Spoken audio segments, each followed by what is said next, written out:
ডাইনি আর কৃষকের মজার গল্প। হায় হায়, সারা দিন হাল চাষ করি, ফসল কিছুই হয় না।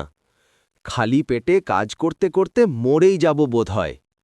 হি হি হি। ও কৃষক, দুঃখ করিস না, আমি তোর জমি ভরে দেব সোনার ধানে। আরে বাপরে, কে এভাবে হিহিহি করে হাসছে? দাঁতের ডাক্তার দেখাওনি নাকি? আরে আমি ডাইনি, দাঁত থাকলেই তো হাসব। যদি আমাকে দুধ ভাত খাওয়াস তবে তোর জমিতে ফসল উপচে পড়বে। দুধ ভাত? তুমি ডাইনি না, মনে হয় ভাত খেকো পিসি। যা খুশি বল, আগে খেতে দে। আচ্ছা, কিন্তু সাবধান, বেশি খেলে হাঁড়ি পাতিল ভেঙে যাবে। আহা, মজাই মজা। আরো ভাত, আরো দুধ। আরে, এক হাঁড়ি ভাত খেয়ে ফেললে? এখন তো আমার বাড়ির লোক খালি পেটে থাকবে। চিন্তা করিস না, আমি তোকে ফসলের ভাণ্ডার দেব।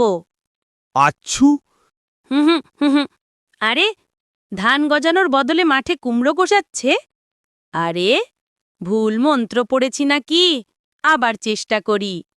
দ্বিতীয়বার ফুঁ দিল। মাঠে লাউ আর ঝিঙে বোঝাতে লাগল। তুমি ডাইনি না, বাজারের সবজি ব্যবসায়ী।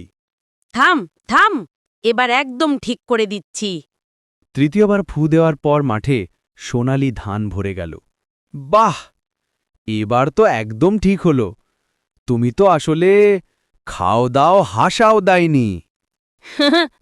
ঠিক ধরেছ, আমি মানুষকে আগে হাসাই, তারপর জাদু দেখাই।